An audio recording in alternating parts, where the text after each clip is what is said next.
പ്രധാനമന്ത്രി നരേന്ദ്രമോദി സംസാരിക്കാൻ പോവുകയാണ്. മുൻ സംസ്ഥാന അധ്യക്ഷൻ ആദരണീയനായ ശ്രീ വി മുരളീധരൻജിയെ ആദരപൂർവ്വം സ്വാഗതം ചെയ്യും. The much awaited time has come. It's a dream come true moment for me to heartily welcome the global leader, the statesman, the visionary, the legend, the one and only Narendra Damodar Das Modi to inaugurate this auspicious function. I welcome Narendra Modi ji to inaugurate this Shakti Kendra in charge Sammelan. അദ്ദേഹത്തിന്റെ പ്രസംഗം പരിഭാഷപ്പെടുത്തുന്നതിന് BJP സംസ്ഥാന വക്താവ് advocate Shri പത്മനാഭനെയും ക്ഷണിക്കുന്നു.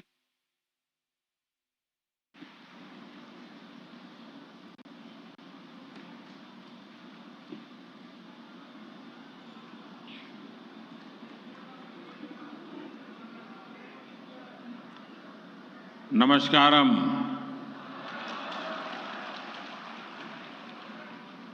എൻ്റെ പ്രിയപ്പെട്ട സഹപ്രവർത്തകരെ, നിങ്ങളാണ് ഈ പാർട്ടിയുടെ ജീവനവാടി.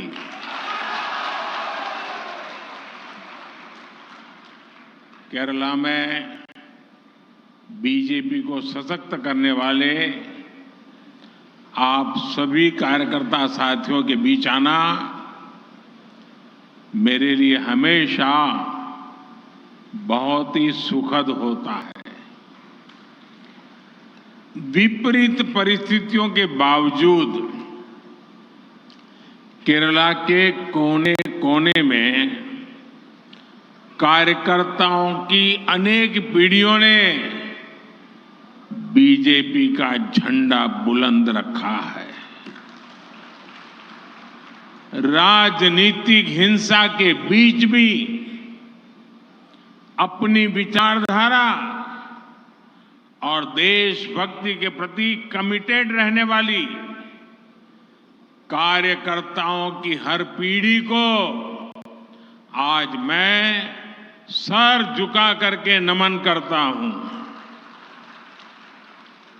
കേരളത്തിൽ BJPയെ ശക്തിപ്പെടുത്തുന്ന നിങ്ങളുടെ ഇടയിൽ വരുന്നത് എന്നെ സംബന്ധിച്ചിടത്തോളം വളരെ സുഖമുള്ള കാര്യമാണ്.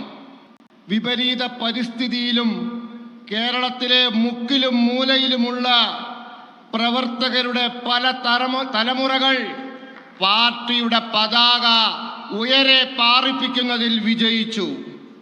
രാഷ്ട്രീയ അക്രമങ്ങളുടെ ഇടയിലും പ്രത്യയശാസ്ത്രത്തോടും ദേശഭക്തിയോടും അചഞ്ചലമായ വിശ്വാസമർപ്പിച്ച് ആ പ്രവർത്തകരുടെ തലമുറയെ ഞാൻ ശിരസ് നമിച്ച് ഇതാ വണങ്ങുന്നു.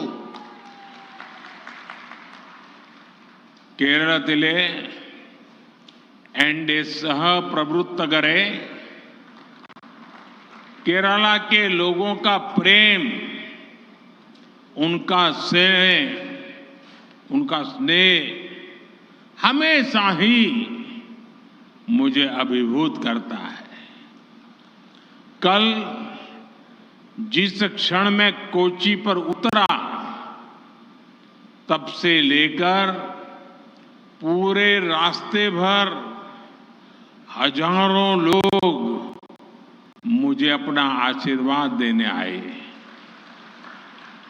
आज सुबह मैं गुरुवायूर और त्रिपायर मंदिर में दर्शन के लिए गया था.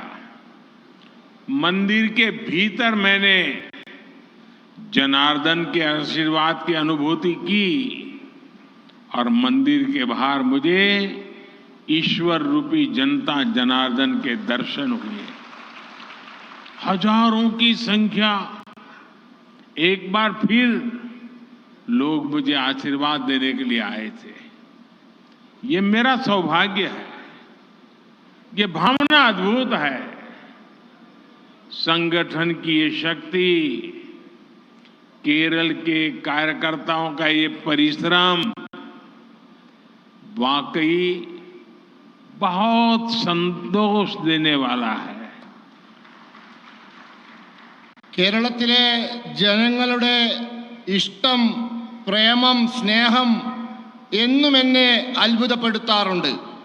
ഇന്നലെ ഞാൻ കൊച്ചി എയർപോർട്ടിൽ ഇറങ്ങിയത് മുതൽ വഴിയരികിൽ മുഴുവനും ആയിരക്കണക്കിന് ജനങ്ങളാണ് എന്നെ അനുഗ്രഹിക്കാൻ എത്തിയത്. ഇന്ന് രാവിലെ ഗുരുവായൂർ, തൃപ്രയാർ ക്ഷേത്രങ്ങൾ ദർശനത്തിന് പോയി. ക്ഷേത്രങ്ങൾക്കകത്ത് ജനാർദ്ദനന്റെ അനുഭൂതി ലഭിച്ചു.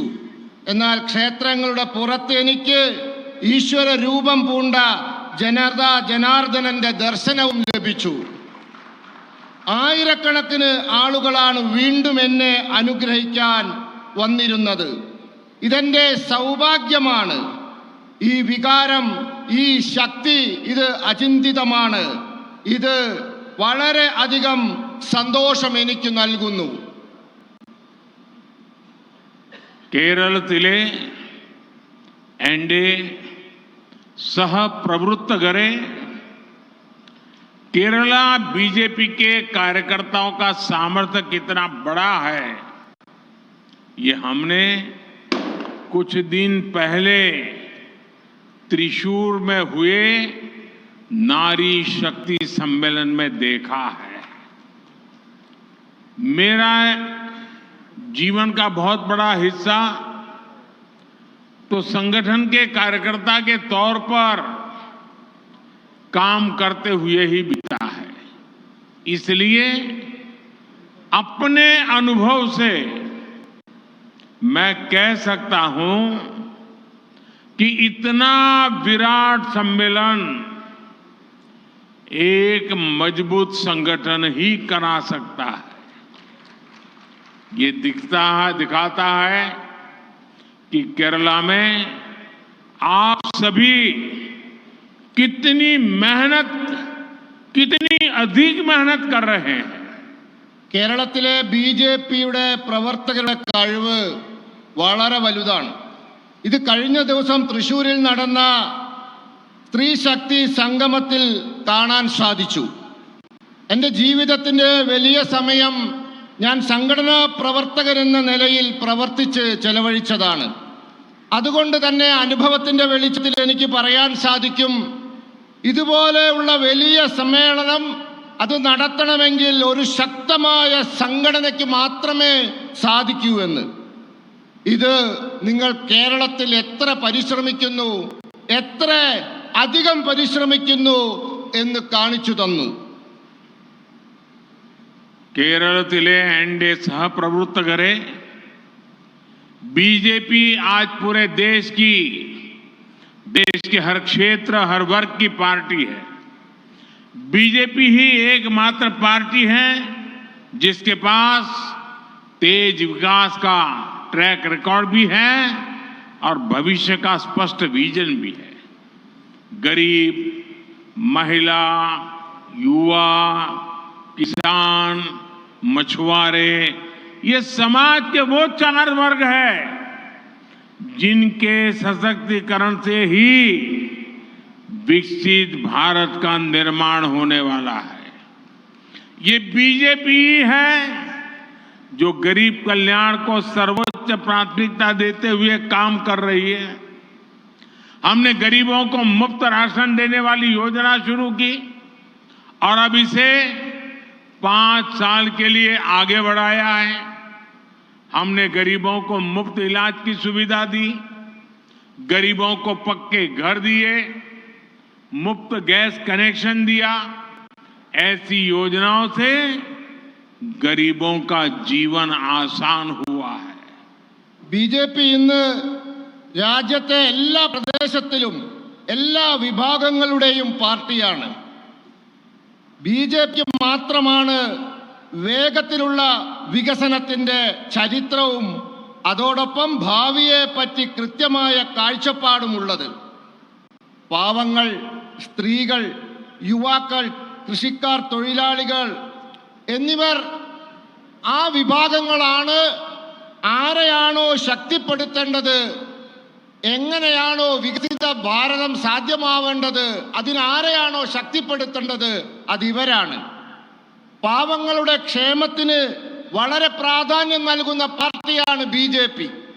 നമ്മൾ പാവങ്ങൾക്ക് സൗജന്യ റേഷൻ നൽകുന്ന പദ്ധതി ആരംഭിച്ചു. ഇപ്പോൾ അത് 5 വർഷത്തേക്ക് കൂടി നീട്ടിയിരിക്കുന്നു. നമ്മൾ പാവങ്ങൾക്ക് സൗജന്യ ചികിത്സയ്ക്കുള്ള സൗകര്യങ്ങൾ ചെയ്തു. അവർക്ക് നല്ല വീട് നൽകി, സൗജന്യ പാചകവാതക കണക്ഷൻ നൽകി. ഇത്തരത്തിലുള്ള പദ്ധതികളിലൂടെ നാം പാവങ്ങളുടെ ജീവിതം സുഖകരമാക്കി. साथियों, बीजेपी सरकार की प्राथमिकता है देश के सामान्य नागरिक की, आपकी कमाई बढ़े लेकिन बचत भी बढ़े। आयुष्मान भारत योजना के तहत 5 लाख रुपए तक का मुफ्त इलाज मिलने से देश के लोगों को 1 लाख करोड़ रुपए की बचत हुई है। जन औषधि केंद्रों पर 80% डिस्काउंट पर दवा देने से देश के लोगों के 25,000 करोड़ रुपए से ज्यादा बचे हैं। 10 साल पहले तक 2 लाख रुपए से ज्यादा की इनकम पर इनकम टैक्स लगा करता था। बीजेपी सरकार ने तय किया कि अब 2 लाख बहुत जमाना चला गया, 7 लाख रुपए तक की इनकम पर कोई टैक्स नहीं होगा। टैक्स को लेकर जो भी नई व्यवस्थाएं 10 वर्षों में आई है उससे टैक्स पेयर के लगभग 2.5 लाख करोड़ रुपए की बचत हुई है। बीजेपी सरकार ने मोबाइल भी सस्ता किया है और मोबाइल डेटा भी सस्ता किया है। 10 साल पहले मोबाइल डेटा की जो कीमत थी, अगर वही आज भी रहती तो आज आपका मोबाइल बिल कम से कम 5,000 रुपया महीने आता।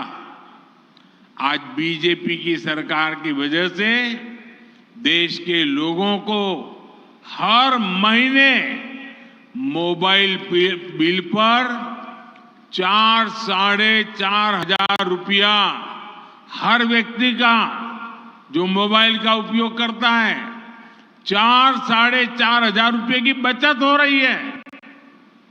ബി.ജെ.പി. സർക്കാരിന്റെ പ്രാഥമികമായ ലക്ഷ്യം രാജ്യത്തെ സാധാരണക്കാരുടെ, നിങ്ങളുടെ വരുമാനം വർദ്ധിപ്പിക്കുക എന്നതിനോടൊപ്പം അവരുടെ സമ്പാദ്യവും വർദ്ധിപ്പിക്കുക എന്നുള്ളതാണ്.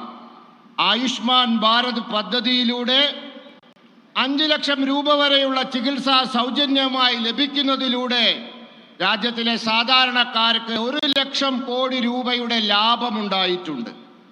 ജനൌഷധി കേന്ദ്രങ്ങളിലൂടെ 80% കിഴിവിൽ മരുന്നുകൾ ലഭിക്കുന്നതിലൂടെ ജനങ്ങൾക്ക് ഏതാണ്ട് 25,000 കോടി രൂപയിലധികം ലാഭമുണ്ടായിട്ടുണ്ട്. 10 വർഷങ്ങൾക്ക് മുമ്പ് 2 ലക്ഷം രൂപയിലധികം വരുമാനമുള്ളവർ ആദായ നികുതി നൽകണമായിരുന്നു. ആ 2 ലക്ഷം രൂപയുടെ കാലം കഴിഞ്ഞു. ബി.ജെ.പി. സർക്കാർ തീരുമാനിച്ചു 7 ലക്ഷം രൂപ വരെയുള്ള വരുമാനത്തിന് ആദായ നികുതി വേണ്ട എന്ന്. നികുതി വിഷയത്തിൽ കഴിഞ്ഞ 10 വർഷത്തിനുള്ളിലുണ്ടായ മാറ്റങ്ങൾ, പുതിയ തീരുമാനങ്ങൾ കൊണ്ട് രാജ്യത്തിലെ നികുതിദായകർക്ക് 2.5 ലക്ഷം കോടി രൂപയുടെ ലാഭമുണ്ടായിട്ടുണ്ട്. ബി.ജെ.പി. സർക്കാർ മൊബൈൽ ഫോണിന്റെ വില കുറച്ചു. അതോടൊപ്പം മൊബൈൽ ഡാറ്റയുടെ വിലയും കുറച്ചു.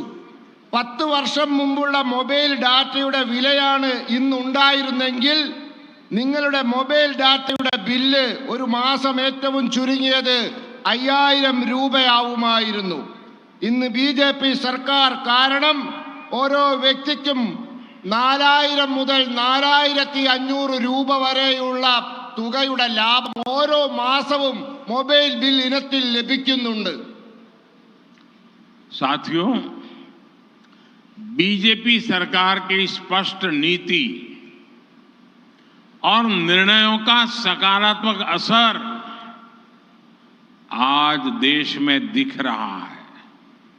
हाल में ही आई एक रिपोर्ट में आया है कि पिछले 9 वर्षों में देश में 25 करोड़ लोग, ये आंकड़ा याद रखिए, 9 वर्ष में 25 करोड़ लोग गरीबी से बाहर निकले हैं। जिस देश में 5 दशकों तक कांग्रेस जैसे दलों ने सिर्फ गरीबी हटाओ का नारा दिया, वहां सिर्फ 9 साल में लगभग 25 करोड़ लोगों का गरीबी से बाहर निकलना, ये बहुत बड़ी बात है। ये दिखाता है कि विकसित भारत बनने के लिए हमने जो दिशा तय की है, जिस रास्ते पर चल रहे हैं, वो रास्ता सही है। BJP സർക്കാരിന്റെ ശരിയായ നയങ്ങളുടെയും തീരുമാനങ്ങളുടെയും ഗുണകരമായ പ്രഭാവം രാജ്യത്ത് ദൃഷ്ടമാണ്. ഈ അടുത്ത കാലത്ത് വന്ന ഒരു റിപ്പോർട്ടിൽ രാജ്യത്ത് 25 കോടി ജനങ്ങൾ കഴിഞ്ഞ 9 വർഷത്തിനുള്ളിൽ ദാരിദ്ര്യത്തിൽ നിന്നും മോചിതരായി എന്ന് പറയുന്നു. നിങ്ങൾ ആലോചിച്ചു നോക്കൂ, 9 വർഷത്തിനുള്ളിലാണ് സംഭവിച്ചിരിക്കുന്നത്. ഏത് രാജ്യത്താണ് കോൺഗ്രസും മറ്റു പാർട്ടികളും 5 പതിറ്റാണ്ട് കാലം ഗരീബി ഹട്ടാവോ, ദാരിദ്ര്യം നിർമ്മാർജ്ജനം ചെയ്യൂ എന്ന മുദ്രാവാക്യം മാത്രം പറഞ്ഞു നടന്നത്? ആ രാജ്യത്ത് 9 വർഷം കൊണ്ട് 25 കോടി ജനങ്ങൾ ദാരിദ്ര്യത്തിൽ നിന്നും മുക്തരായി എന്നുള്ളത് വലിയ കാര്യമാണ്. എന്താണിത് തെളിയിക്കുന്നത്? വികസിത ഭാരതം എന്ന സങ്കല്പം വെച്ചുകൊണ്ട് നാം തെരഞ്ഞെടുത്ത രീതികളും നമ്മുടെ മാർഗവും ശരിയാണ് എന്നാണ് ഇത് തെളിയിക്കുന്നത്. साथियों, लोकसभा के चुनाव देश की सरकार चुनने के लिए है। ये बात आपको हर वोटर तक पहुंचानी है।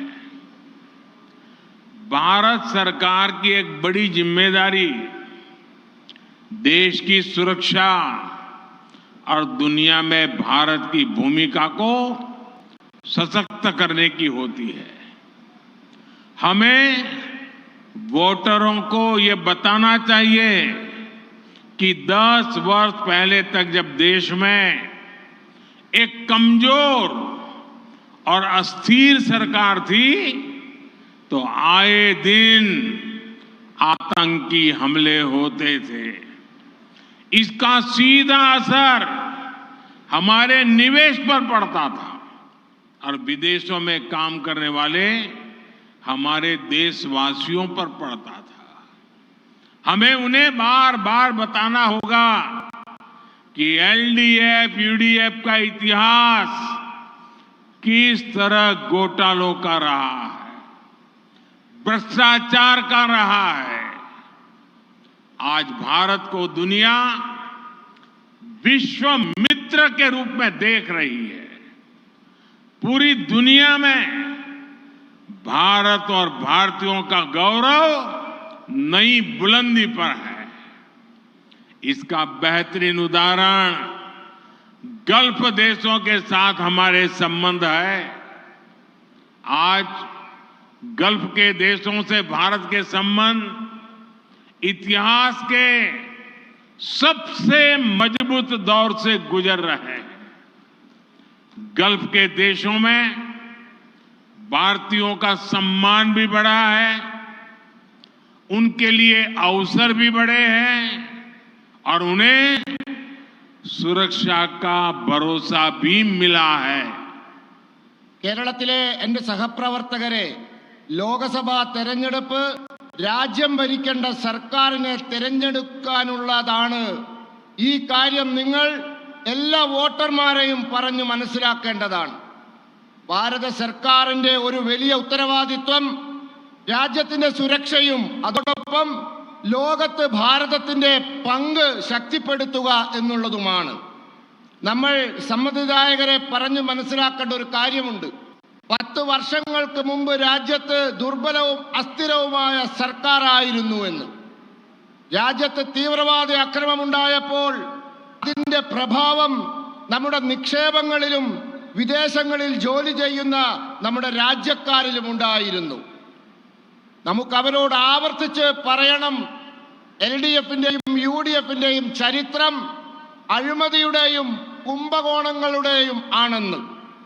ഇന്ന് ലോകം ഭാരതത്തെ ലോകത്തിൻ്റെ സുഹൃത്ത് എന്ന നിലയിൽ നോക്കിക്കാണുന്നു.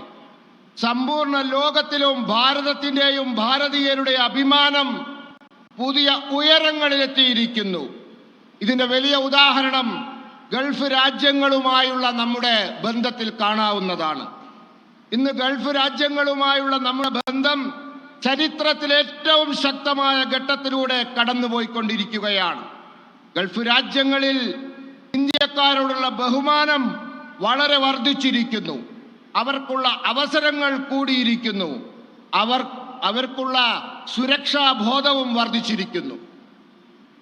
साथियों, अब चुनाव दरवाजे पर दस्तक दे रहे हैं और अब केरला दिल्ली विजय का नेतृत्व करने की ताकत वाला बन गया है। चुनाव जीतने के लिए हम लोकसभा जीतने की बात तो करेंगे, लेकिन यहां शक्ति केंद्र के कार्यकर्ता आए हैं। हमारा पहला संकल्प चाहिए, हमारा बूथ हम जीतेंगे। हम हमारे बूथ में पराजित नहीं होंगे। अगर बूथ को जीत लिया तो केरल को भी जीत सकते हैं। കേരളത്തിലെ സഹപ്രവർത്തകരെ, തെരഞ്ഞെടുപ്പ് പടിവാതിക്കൽ എത്തി നിൽക്കുകയാണ്. തെരഞ്ഞെടുപ്പിൽ ജയിക്കാൻ എല്ലാ ബൂത്തിലും കഠിന പ്രയത്നം ചെയ്യണം. കേരളത്തിനും ദില്ലിയിൽ അതിൻ്റെതായ പങ്ക് വഹിക്കാനുണ്ട്.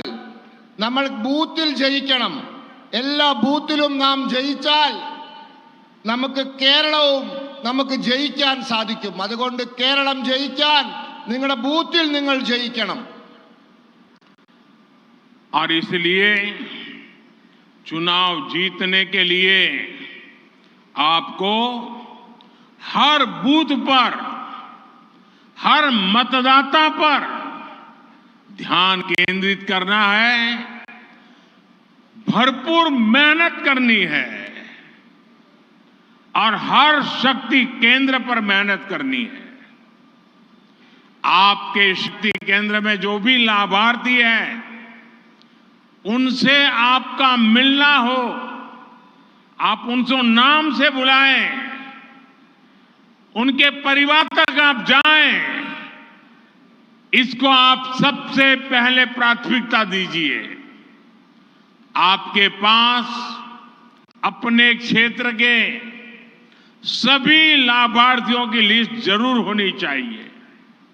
इस समय केरला में विकसित भारत संकल्प यात्रा चल रही है। इस यात्रा का लक्ष्य है कि केंद्र सरकार की विकास की योजनाओं से कोई छूटे नहीं। जिनको अभी लाभ नहीं मिला है, उन्हें आपको विकसित भारत संकल्प यात्रा में लाना है।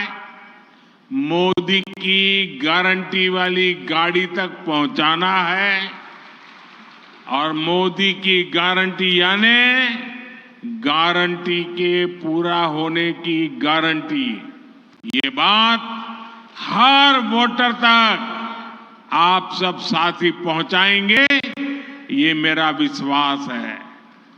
എല്ലാ ബൂത്തിലും കഠിന പ്രയത്നം ചെയ്യണം. എല്ലാ ശക്തി കേന്ദ്രങ്ങളിലും കഠിന പ്രയത്നം ചെയ്യണം. നിങ്ങളുടെ പ്രദേശത്തെ എല്ലാ ഗുണഭോക്താക്കളെയും നിങ്ങൾ കാണണം. അവരുടെ കുടുംബാംഗങ്ങളെ നിങ്ങൾ കാണണം. ഇതായിരിക്കണം നിങ്ങളുടെ പ്രാഥമികമായ പ്രവർത്തനം. നിങ്ങളുടെ കൈവശം നിങ്ങളുടെ പ്രദേശത്തെ എല്ലാ ഗുണഭോക്താക്കളുടെയും പട്ടിക ഉണ്ടാവണം. കേരളത്തിൽ ഇപ്പോൾ വികസിത സങ്കല്പ ഭാരത സങ്കല്പ യാത്രകൾ നടന്നുകൊണ്ടിരിക്കുകയാണ്. ഈ യാത്രയുടെ ലക്ഷ്യം ഭാരത സർക്കാരിൻ്റെ വികസന പദ്ധതികൾ, ആ പദ്ധതികളിൽ നിന്നും ആരും ഒഴിവാക്കപ്പെടരുത് എന്നാണ്. ആർക്കെങ്കിലും പദ്ധതികളുടെ ഗുണം കിട്ടിയിട്ടില്ലെങ്കിൽ അവരെ നിങ്ങൾ വികസിത ഭാരത സങ്കല്പ യാത്രയിൽ കൊണ്ടുവരണം. മോഡിയുടെ ഗ്യാരണ്ടിയുള്ള വണ്ടിയുടെ അരികിൽ കൊണ്ടുവരണം. മോഡിയുടെ ഗ്യാരണ്ടി അഥവാ ഗ്യാരണ്ടി പൂർത്തീകരിക്കുമെന്ന ഗ്യാരണ്ടിയാണ് ഇത്. നിങ്ങൾ എല്ലാ സമ്മതിദായകരെയും പറഞ്ഞു മനസ്സിലാക്കണം. साथियों, अपने शक्ति केंद्रों पर लोगों से लगातार बार बार सक्रियता के साथ मिलते रहे, उनके मुद्दों को समझे और ये देखें कि किस योजना से उनकी समस्या का समाधान हो सकता है. आप अपने अपने शक्ति केंद्र में डिजिटल इंडिया के हर लाभार्थी से मिले, जिन्हें कॉमन सर्विस सेंटर मिला है उनसे जरा बातचीत कीजिए. डिजिटल कंटेंट क्रिएशन से बड़ी संख्या में हमारे युवा जुड़े हैं और कमाई भी कर रहे हैं. उन्हें बताइए कि सरकार की योजनाओं से उन्हें कैसे लाभ मिला है. रेहड़ी फुटपाथ पर काम करने वाले साथियों के लिए पहली बार पीएम स्वनिधि योजना बनाई है. ऐसे साथियों से भी रोज बात करनी चाहिए. നിങ്ങളുടെ ശക്തി കേന്ദ്രങ്ങളിലെ ജനങ്ങളുമായി സജീവമായി ഇടപെടുക, നിരന്തരമായി അവരുമായി സമ്പർക്കം ചെയ്യുക, അവരുടെ പ്രശ്നങ്ങൾ മനസ്സിലാക്കുക. അതോടൊപ്പം ഏത് പദ്ധതി കൊണ്ടാണ് അവരുടെ പ്രശ്നങ്ങൾ പരിഹരിക്കാൻ പറ്റുക എന്ന് നോക്കുക. നിങ്ങൾ നിങ്ങളുടെ ശക്തി കേന്ദ്രയിലെ ഡിജിറ്റൽ ഇന്ത്യയുടെ ഗുണഭോക്താക്കൾ, കോമൺ സർവീസ് സെന്ററുകൾ നടത്തുന്നവർ, അവരുമായി ചർച്ച ചെയ്യൂ, സംസാരിക്കൂ. ഡിജിറ്റൽ സംവിധാനങ്ങളിൽ ക്രിയാത്മകമായി പ്രവർത്തനം നടത്തുന്ന നമ്മുടെ യുവാക്കളുണ്ട്, അവർക്ക് വരുമാനം ലഭിക്കുന്നുണ്ട്. അവരോട് പറയൂ, സർക്കാർ പദ്ധതികൾ, ആ പദ്ധതികൾ കൊണ്ടാണ് അവർക്കൊക്കെ ഈ ലാഭമുണ്ടായിട്ടുള്ളത് എന്ന്. അതോടൊപ്പം തെരുവിൽ ഫുട്പാത്തിൽ കച്ചവടം ചെയ്യുന്ന ആളുകളുണ്ട്, സുഹൃത്തുക്കളുണ്ട് നമ്മുടെ. അവർക്ക് ആദ്യമായി PM സ്വാനിധി പദ്ധതി വന്നിരിക്കുന്നു. അങ്ങനെ ഉള്ള ആളുകളുണ്ട്, അവരോടും നിങ്ങൾ നിരന്തരമായി ബന്ധം പുലർത്തണം. आप सभी को बूथ स्तर पर एक निश्चित संख्या में लोगों की जिम्मेदारी लेनी चाहिए. कोई कार्यकर्ता 10 परिवार की जिम्मेवारी ले, कोई कार्यकर्ता 15 परिवार की जिम्मेवारी ले. अभी से उसको निश्चित काम दे देना चाहिए. इस तरह हर कार्यकर्ताओं को यह पता होगा कि उसके पास क्या काम है. आप अपने बूथ पर लोगों को वोटर लिस्ट से जोड़ने पर भी काम करें. कोई भी नागरिक मतदान के अधिकार से छूटना नहीं चाहिए. फर्स्ट टाइम वोटर्स को जोड़कर उसका बड़ा अभियान चलाना चाहिए. जो पहली बार वोट डालने वाला है उन्हें वोट करने के लाभ बताएं. वो देश का भविष्य तय करने वाला है.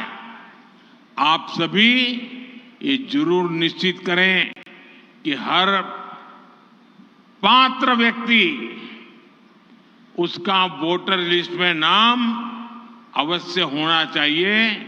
ऐसे लोगों को हमने मदद भी करनी चाहिए. देश सेवा के कार्यों के लिए केंद्र सरकार ने देश का सबसे बड़ा युवा संगठन माय भारत भी बनाया है. आपने माय भारत पर जाकर के ऑनलाइन रजिस्ट्री करवानी चाहिए. अभी तक की जो मेरी जानकारी है, बहुत कम समय में 1 करोड़ से ज्यादा युवा मेरा युवा भारत, माय भारत संगठन से जुड़ चुके हैं. आप भी अपने क्षेत्र के ज्यादा से ज्यादा युवाओं को इस संगठन से जोड़ें. നിങ്ങൾക്ക് ബൂത്ത് തലങ്ങളിൽ നിങ്ങൾ നിശ്ചിത എണ്ണത്തിലുള്ള ജനങ്ങളുടെ ഉത്തരവാദിത്തം ഏറ്റെടുക്കണം. ചിലർ 10 കുടുംബങ്ങളുടെ എണ്ണം ഏറ്റെടുക്കാം, ചിലർക്ക് 15 കുടുംബങ്ങളുടെ എണ്ണം ഏറ്റെടുക്കണം. അങ്ങനെ എല്ലാ പ്രവർത്തകർക്കും അവരവരുടെ ജോലി എന്താണെന്ന് കൃത്യമായി അറിയാൻ സാധിക്കണം. അങ്ങനെ പ്രവർത്തിക്കണം. നിങ്ങൾക്ക് നിങ്ങളുടെ ബൂത്തുകളിലെ ജനങ്ങളെ വോട്ടർ പട്ടികയുമായി ബന്ധപ്പെടുത്താൻ സാധിക്കണം. വോട്ടർ പട്ടികയിൽ എല്ലാ വിഭാഗത്തിൽപ്പെട്ട ആളുകളും ചേരുന്നു, എല്ലാവർക്കും വോട്ടവകാശമുണ്ട് എന്ന് ഉറപ്പുവരുത്താൻ സാധിക്കണം.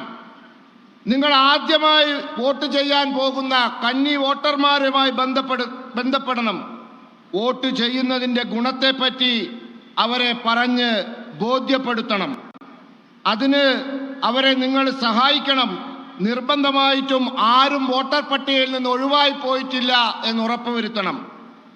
രാജ്യസേവനത്തിനായി കേന്ദ്ര സർക്കാർ യുവാക്കൾക്കായിട്ടുള്ള ഏറ്റവും വലിയൊരു സ്ഥാപനം തുടങ്ങിയിട്ടുണ്ട്, മൈ ഭാരത്. ആ മൈ ഭാരതുമായി നിങ്ങൾ ബന്ധപ്പെടണം. ഞാൻ മനസ്സിലാക്കിയെടുത്തോളം കുറഞ്ഞ കാലത്തിനുള്ളിൽ 1 കോടി യുവാക്കൾ ഈ മൈ ഭാരത് എന്ന യുവഭാരത സ്ഥാപനവുമായി ബന്ധപ്പെട്ട് കഴിഞ്ഞു, യോജിച്ചു കഴിഞ്ഞു. നിങ്ങളും നിങ്ങളുടെ പ്രദേശത്തെ മുഴുവൻ യുവാക്കളെയും ഈ സ്ഥാപനവുമായി ബന്ധപ്പെടുത്താൻ പരിശ്രമിക്കണം. साथियों, आप सभी शक्ति केंद्र के प्रतिनिधियों द्वारा नमो ऐप का निरंतर इस्तेमाल भी बहुत आवश्यक है।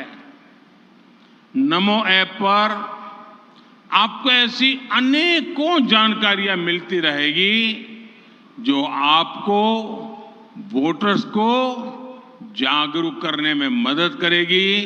अपने कार्यकर्ताओं की छोटी छोटी मीटिंग लेने के लिए भी वो मुद्दे आपको बहुत काम आएंगे। आप सोशल मीडिया और अन्य डिजिटल प्लेटफॉर्म्स का इस्तेमाल पार्टी के बारे में पॉजिटिविटी फैलाने में करें। केंद्र सरकार की योजनाओं के बारे में लोगों को बताने के लिए करें।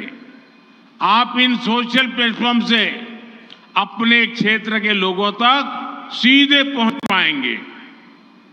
നിങ്ങളെല്ലാ ശക്തി കേന്ദ്ര പ്രവർത്തകരും നമോ ആപ്പ് അത് നിരന്തരമായി ഉപയോഗിക്കണം. നിങ്ങൾക്ക് വോട്ടർമാരെ ബോധവൽക്കരിക്കാൻ ആവശ്യമായ പ്രവർത്തകരുടെ മീറ്റിംഗിൽ പറയേണ്ടതായിട്ടുള്ള അനേകം വിവരങ്ങൾ നമുക്ക് ആ ആപ്പിൽ നിന്നും ലഭിക്കുന്നതായിരിക്കും. നിങ്ങൾ സോഷ്യൽ മീഡിയ, സാമൂഹ്യ മാധ്യമങ്ങൾ, ഡിജിറ്റൽ സംവിധാനങ്ങൾ എന്നിവ പാർട്ടിയെപ്പറ്റി ക്രിയാത്മകമായ ധാരണ പരത്തുന്നതിനായി ഉപയോഗിക്കണം. കേന്ദ്ര സർക്കാരിൻ്റെ പദ്ധതികൾ ജനങ്ങളിൽ എത്തിക്കുന്നതിനായി സാമൂഹ്യ മാധ്യമ സംവിധാനങ്ങളെ നിങ്ങൾക്ക് ഉപയോഗിക്കാൻ സാധിക്കണം. നിങ്ങളുടെ പ്രദേശത്തെ ജനങ്ങളുമായി നേരിട്ട് ബന്ധപ്പെടാൻ സാമൂഹ്യ മാധ്യമങ്ങൾ നിങ്ങളെ സഹായിക്കും. साथियों, आप सभी जानते हैं कि 22 जनवरी को अयोध्या में भव्य राम मंदिर में प्राण प्रतिष्ठा का आयोजन है। ये कोटि कोटि लोगों के लिए आस्था और भक्ति से भरे पल है। मैं भी प्राण प्रतिष्ठा से पहले जो अनुष्ठान होते हैं उनके यम नियमों का पालन कर रहा हूं। बीते दिनों मुझे अनेक मंदिरों में दर्शन और वहां सफाई करने का सौभाग्य मिला है। मेरा केरला के आप सभी कार्यकर्ताओं से भी आग्रह है कि आप अपने अपने गांव, शहर, बूथ पर मंदिरों में स्वच्छता अभियान चलाएं। 22 जनवरी को प्राण प्रतिष्ठा अयोध्या में होगी, लेकिन श्री राम ज्योति उस दिन शाम को देश के घर घर में जलेगी, हर मंदिर में जलेगी। केरला तो वो राज्य है जो अपना पूरा 1 महीना रामायण को समर्पित करता है। यहां रामायण मासम मनाया जाता है। केरला में भी पूरे सद्भाव के साथ श्री राम ज्योति जले ये संदेश आपको अपने क्षेत्र में हर घर में पहुंचाना है और पक्का करना है कि हर घर में शाम को राम ज्योति जले। നിങ്ങൾക്ക് എല്ലാവർക്കും അറിയാം, ജനുവരി 22-ന് അയോധ്യയിൽ ഭവ്യമായ രാമക്ഷേത്രത്തിൽ പ്രാണപ്രതിഷ്ഠ നടക്കുകയാണ്. ഇത് കോടാനുകോടി ജനങ്ങളുടെ വിശ്വാസവും ഭക്തിയും നിറയുന്ന മുഹൂർത്തമാണ്. ഞാൻ പ്രാണപ്രതിഷ്ഠയുടെ മുമ്പ് ആചരിക്കേണ്ട അനുഷ്ഠാനങ്ങൾ, മര്യാദകൾ, ആചാരങ്ങൾ എന്നിവ പാലിച്ചുകൊണ്ടിരിക്കുകയാണ്.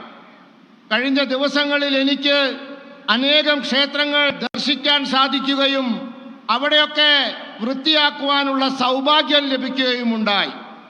ഞാൻ കേരളത്തിലെ പ്രവർത്തകരോട് പറയാൻ ആഗ്രഹിക്കുന്നത്, നിങ്ങൾ നിങ്ങളുടെ ഗ്രാമത്തിൽ, നഗരത്തിൽ, ബൂത്തിൽ ഒക്കെയുള്ള ക്ഷേത്രങ്ങൾ വൃത്തിയാക്കുക, ഈ പരിപാടി നടത്തുക. ജനുവരി മാസം 22-ന് പ്രാണപ്രതിഷ്ഠാ ചടങ്ങ് അയോധ്യയിൽ നടക്കും.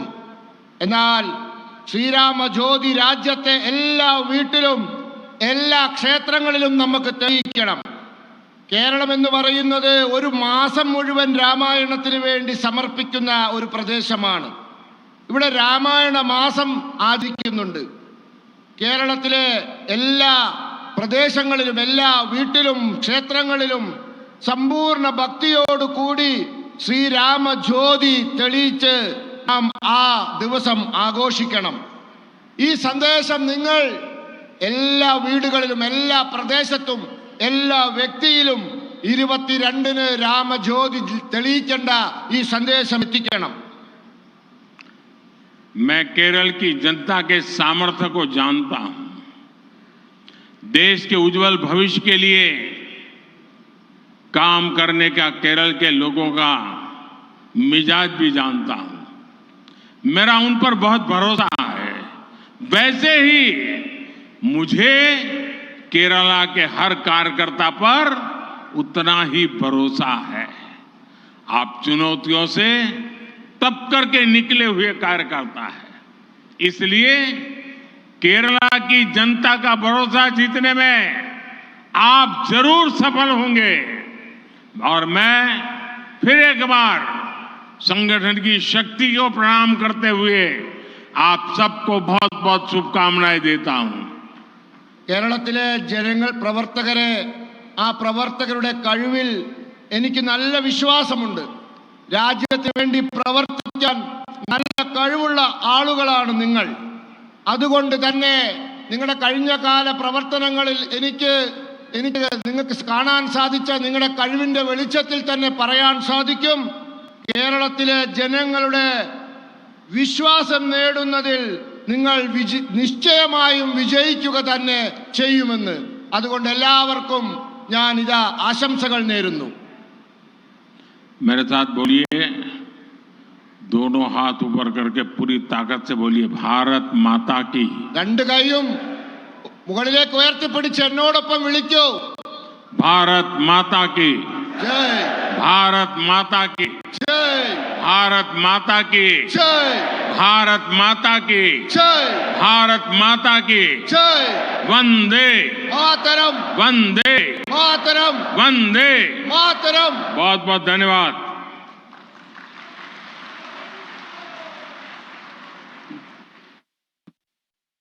Thank you, Narendra Modi. Modi, for your പ്രധാനമന്ത്രി നരേന്ദ്രമോദി ബി.ജെ.പിയുടെ ശക്തി കേന്ദ്ര ഇൻചാർജുമാരുടെ പ്രവർത്തകരുടെ നേതാക്കളുടെ യോഗത്തിൽ സംസാരിക്കുകയായിരുന്നു. അങ്ങനെ നേർക്കുനേറുള്ള ഇടത് അല്ലെങ്കിൽ CPM കോൺഗ്രസ് വിരുദ്ധ രാഷ്ട്രീയം പറഞ്ഞില്ലെങ്കിൽ കൂടിയും ഈ ശ്രീരാമജ്യോതി തെളിയിക്കണം, അയോധ്യ പ്രതിഷ്ഠാ ദിനത്തിൽ കേരളത്തിലെ വീടുകളിൽ ദീപം തെളിയിക്കണം, നാട്ടിലെ ക്ഷേത്രങ്ങൾ BJP പ്രവർത്തകർ വൃത്തിയാക്കണം തുടങ്ങിയ